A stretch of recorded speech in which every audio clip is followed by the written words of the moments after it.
안녕하세요. 고넬료와 베드로가 각각 환상을 봅니다. 오늘 본문은 사도행전 10장 1절에서 16절입니다.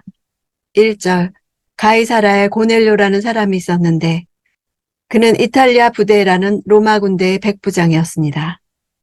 고넬료 사건은 지금까지 유대인 중심으로 전파되던 복음이 본격적으로 이방인들에게도 전달되는 대전환을 이루는 사건입니다. 가이사랴는 가이사 아구스도를 기념하여 헤롯 대왕이 지은 도시입니다. 로마 통치 때 행정상 유대의 수도가 되었습니다. 로마 총독의 주둔지이며 이방인의 영향력이 유대인의 영향력보다 컸습니다. 따라서 이곳에서의 복음의 역사는 이방인을 향한 복음의 확장에 좋은 계기가 될 수 있었습니다. 군대로 번역된 단어는 보통 6개의 100명으로 이루어진 보병대입니다. 10개의 보병대는 하나의 군단을 이루었습니다. 백부장이라는 계급은 로마 군대에 속해 있는 보병에게 있어서 그들이 진급할 수 있는 가장 높은 지위입니다. 오늘날의 대위 또는 중대장과 맞먹는 것이었습니다. 그들 대부분은 실전 경험이 풍부했고 대체적으로 매우 엄격했다고 합니다. 이탈리아 부대라고 하는 이유는 이 군인들이 로마에서 온 정예 병력이었기 때문입니다. 주둔지의 사람들에 대해 일반적으로 배타적이었던 로마 군대의 장교가 유대의 종교를 받아들인 것은 매우 획기적인 일입니다. 지금 그는 가이사랴에 있지만 언젠가는 로마로 돌아갈 사람이었습니다. 그의 회심은 로마 제국의 수도인 로마의 복음이 전파되는데 하나의 디딤돌이 되었을 것입니다. 고넬료와 그의 가족들이 복음화됨으로써 가이사랴는 비유대인 교회가 세워진 최초의 도시가 되었습니다. 2절, 고넬료와 그 집안 사람들은 모두 경건하고 하나님을 경외하는 사람들이었습니다. 고넬료는 가난한 사람들에게 아낌없이 나눠주었고 항상 하나님께 기도했습니다. 고넬료는 아마도 유대 회당에 참여하고 유대 율법과 관성을 존중하지만 할례를 받지 않았기에 이스라엘의 회중에 들지는 않은 자였습니다. 아낌없이 나눠주었다는 것은 당시 로마 군인들이나 관료들이 자신의 지위를 이용하여 식민지 백성들을 착취하는 것이 보통인 것에 비해 고넬료는 예외적으로 구제에 힘쓴 자였다는 것입니다. 항상이란 단어는 모든 것을 통해 이런 뜻입니다. 삶과 일의 모든 상황에서 기도했다는 뜻입니다. 3절, 어느 날 오후 3시쯤 고넬료가 환상을 보았습니다. 하나님의 천사를 분명히 본 것입니다. 천사가 그에게 와서 고넬료야 라고 부르는 것이었습니다. 오후 3시는 성전에서 제사장이 분향하는 시간입니다. 또한 유대인의 기도 시간입니다.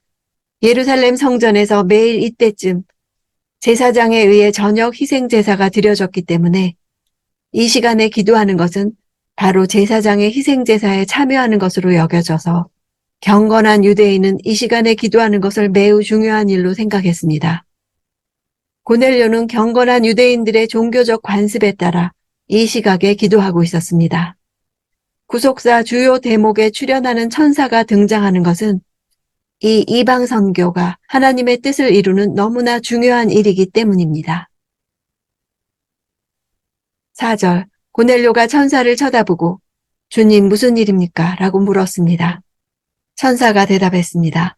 내 기도와 내가 가난한 사람들에게 준 선물이 하나님 앞에 기억되는 제물로 올려졌다. 로마의 군인에게 있어 주님이라는 호칭은 살아있는 신으로 숭배되었던 황제를 부르는 호칭이기도 했습니다. 고넬료가 주님이라고 한 것은 지금 자신 앞에 나타난 존재에 대한 경외와 신뢰의 의미가 있는 것입니다. 고넬료의 기도와 구제가 하나님 앞에 올려졌다는 것은 구약의 번제에 있어서 향기로운 냄새가 주님께 올라가는 것과 같은 맥락입니다. 기억되는 제물이란 하나님 앞에 산 제사와 같은 그의 삶, 즉 기도와 구제가 하나님께 받아들여진 것을 의미합니다. 고넬료의 기도와 구제와 경건이 근거가 되어 고넬료가 구원받은 것은 아닙니다. 고넬료에게 구원이 임하는 것은 하나님이 깨끗게 하심으로 말미암은 결과입니다. 7절, 천사가 말을 하고 떠나자 고넬료는 2명의 하인과 경건한 병사 한 명을 불렀습니다. 여기서 하인이라는 단어는 강제적인 노역자를 강조하는 종이 아니라 가족과 밀접한 관계에 있는 하인을 가리키는 단어입니다. 가이사랴에서 요빠까지는 약 50km 정도 거리며 도보로 쉬지 않고 12시간 정도 걸어야 갈 수 있는 거리입니다. 고넬료가 환상을 본 시간이 오후 3시였으므로 하인들은 그날 오후에 출발해서 약 4시간 정도 걸어가다 하루 묵고 다음 날 정오에 요빠에 도착할 것이었습니다. 10절. 그는 배가 고파 뭔가 좀 먹었으면 했는데 음식이 준비되고 있는 동안 환상을 보게 됐습니다. 당시 유대인들은 대체로 오전 10시와 오후 6시 두 차례 식사했다고 합니다.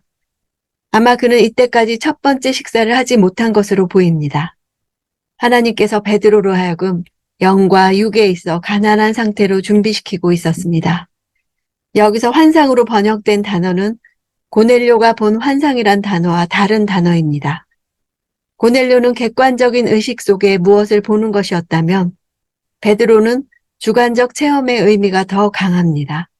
단어 자체에 위에서 떨어졌다 이런 뜻이 있어서 초자연적 상태의 현상이 갑자기 덮친 것을 뜻합니다.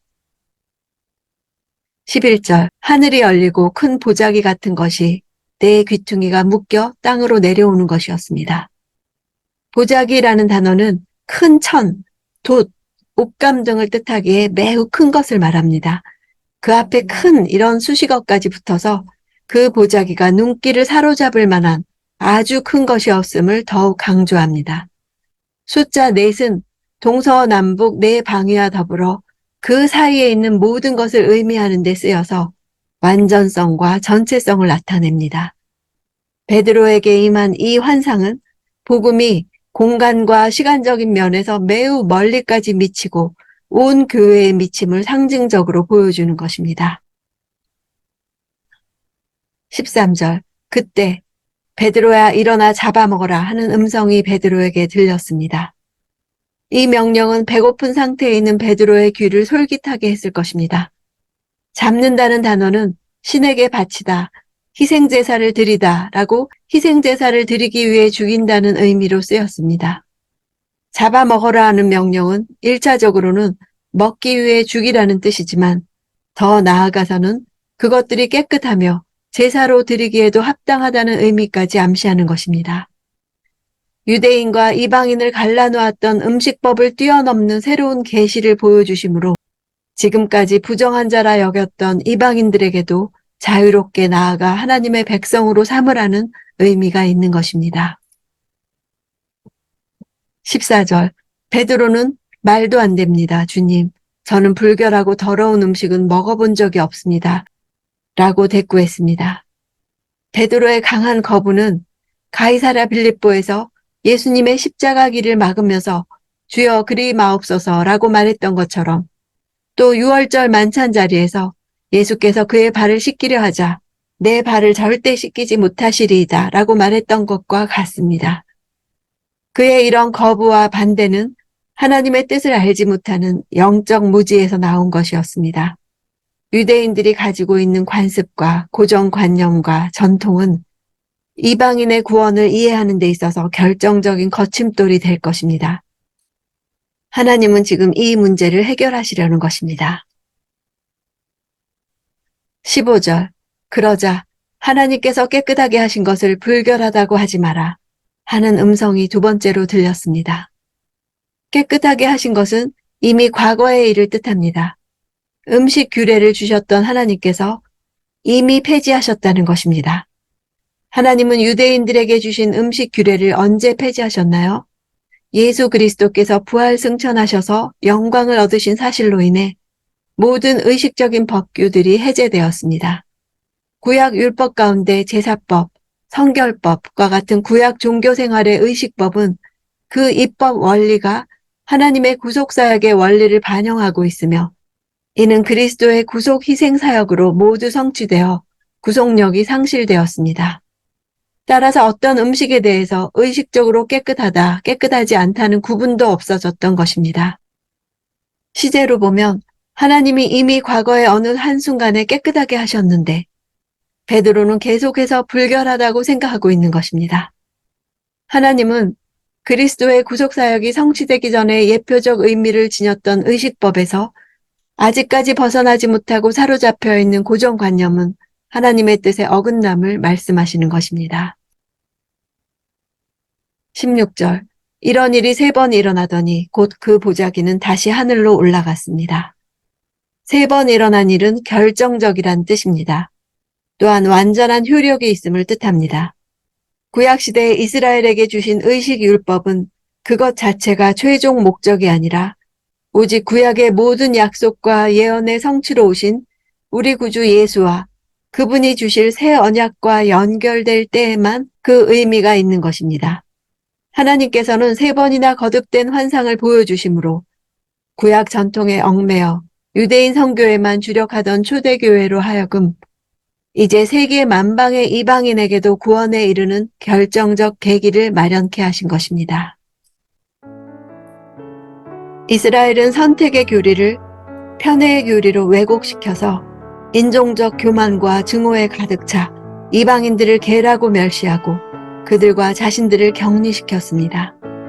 이것은 이방인이 유대인과 대등하게 기독교 공동체에 받아들여지고 교회가 다인종적이고 다문화적인 사회가 되기 위해 극복되어야 하는 뿌리 깊은 편견이었습니다. 하나님은 유대인과 이방인 간의 분열을 어떻게 막으실 것인가? 하나님은 먼저 베드로를 다루셔야 했습니다. 베드로의 뿌리 깊은 인종적 편협함을 깨뜨리셔야 했습니다. 이 장의 중요한 주제는 고넬료의 회심이라기보다는 베드로의 변화입니다. 하나님은 고넬료와 베드로에 대한 그분의 역사가 완벽하게 들어맞도록 베드로와 고넬료의 시간을 정확하게 맞추심으로 베드로가 거부하지 못하게 하셨습니다. 오늘날 우리도 이전에 접해보지 못한 이질적인 문화와 분열을 일으키는 사상 가운데 살고 있습니다. 하나님께서 하시는 새 일을 감지하고 참여하기 위해 성령님께 민감하게 반응해야 하겠습니다. 복음을 전하는 교회됨의 본질을 놓치지 않으면서 교회의 문을 개방하기 위해 나의 무엇이 무너져야 하는지 가르쳐 주시기 원합니다.